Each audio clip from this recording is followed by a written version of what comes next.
شروع اللہ کا نام لے کر جو بڑا مہربان نہایت رحم والا ہے۔ اور قیامت کے دن تمام زمین اس کی مٹھی میں ہوگی اور آسمان اس کے داہنے ہاتھ میں لپٹے ہوئے ہوں گے، اور وہ ان لوگوں کے شرک سے پاک ہے،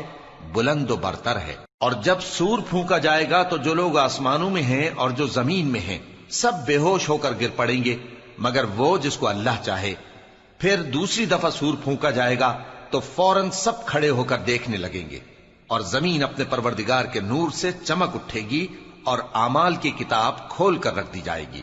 اور پیغمبر اور دوسرے گواہ حاضر کیے جائیں گے، اور ان میں انصاف سے فیصلہ کیا جائے گا اور ان کے ساتھ بے انصافی نہیں کی جائے گی۔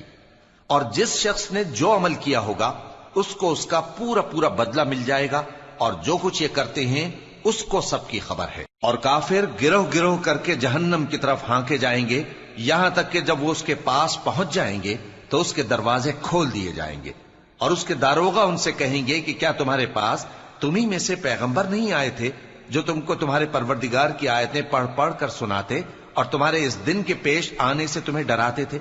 وہ کہیں گے کیوں نہیں، لیکن کافروں کے حق میں عذاب کا حکم ثابت ہو چکا تھا۔ کہا جائے گا کہ دوزخ کے دروازوں میں داخل ہو جاؤ، ہمیشہ اس میں رہو گے، سو تکبر کرنے والوں کا برا ٹھکانہ ہے۔ اور جو لوگ اپنے پروردگار سے ڈرتے ہیں ان کو گروہ گروہ کر کے بہشت کی طرف لے جایا جائے گا، یہاں تک کہ جب وہ اس کے پاس پہنچ جائیں گے اس حال میں کہ اس کے دروازے کھولے جا چکے ہوں گے، اور اس کے داروغہ ان سے کہیں گے کہ تم پر سلام ہو، تم بہت اچھے رہے، اب اس میں ہمیشہ کے لیے داخل ہو جاؤ۔